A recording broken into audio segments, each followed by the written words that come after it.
Look, if you were trying to understand Britain's conduct in World War One, why they initiated it and why they conducted it in the way they did, and you try to understand it using cultural explanations, what some British guy wrote in the 17th century, I don't know how far you'd get. And maybe the more illuminating thing is just to look at like immediately what was happening in the 1910s, what were the proximal strategic objectives. So with Bushido, why are we looking back at what people were writing in the 1700s? I'm going to break up the British thing into two parts.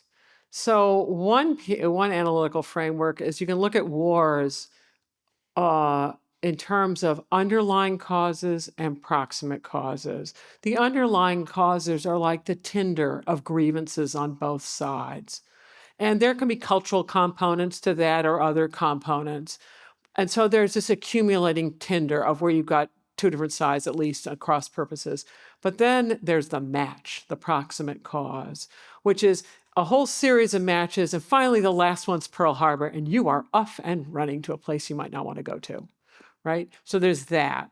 And then there's culture. Let's look at Britain, strategic culture. And I'm no expert on British strategic culture, but these are some basics. So they're an island and they want to be able to trade with the world, but they don't want any one power dominating the continent. So this is their strategic thinking from way back.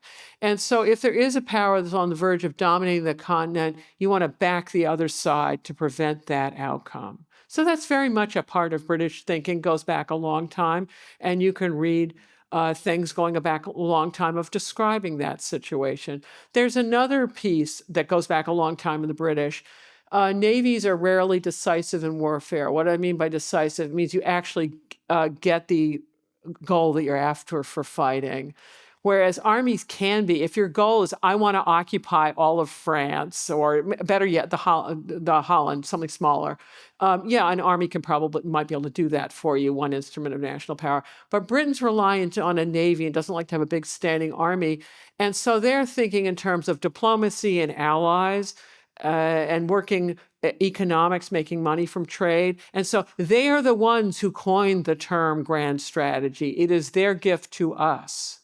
And it absolutely informs their thinking at a very macro level. So no one thing is entirely explanatory. Also, we human beings game the system. The moment I tell you you're Japanese and you think this way is the moment I go, oh, that's what she thinks. Ha, ha, ha, ha. We're going to do something different. Right? So this is the problem with human beings.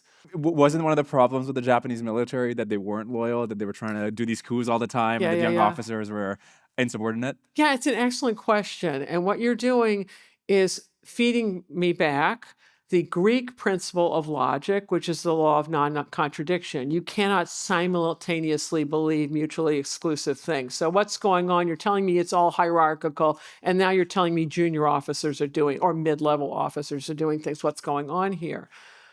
But that's a fundamental principle of logic that the West puts great credence on. Not the case in the East necessarily. Now people have educations that are different. So we're going back in the day where people are not looking in terms of, okay, we're going to have a logically consistent argument. Rather, there are these social values that we are going to, if it's all about group loyalties, that's what we're going to prioritize. And if my subgroup is going to be my unit or whatever, that's how that's going to go. So you're doing a wonderful piece of Western logic. It's excellent. And this is why other cultures find dealing with Westerners like battery acid, because they have these different belief systems, and you go like, okay, you have women and we got women. Our women drive cars, and yours are like, where? Is there something wrong with your women? It's battery acid on other cultures. Mhm.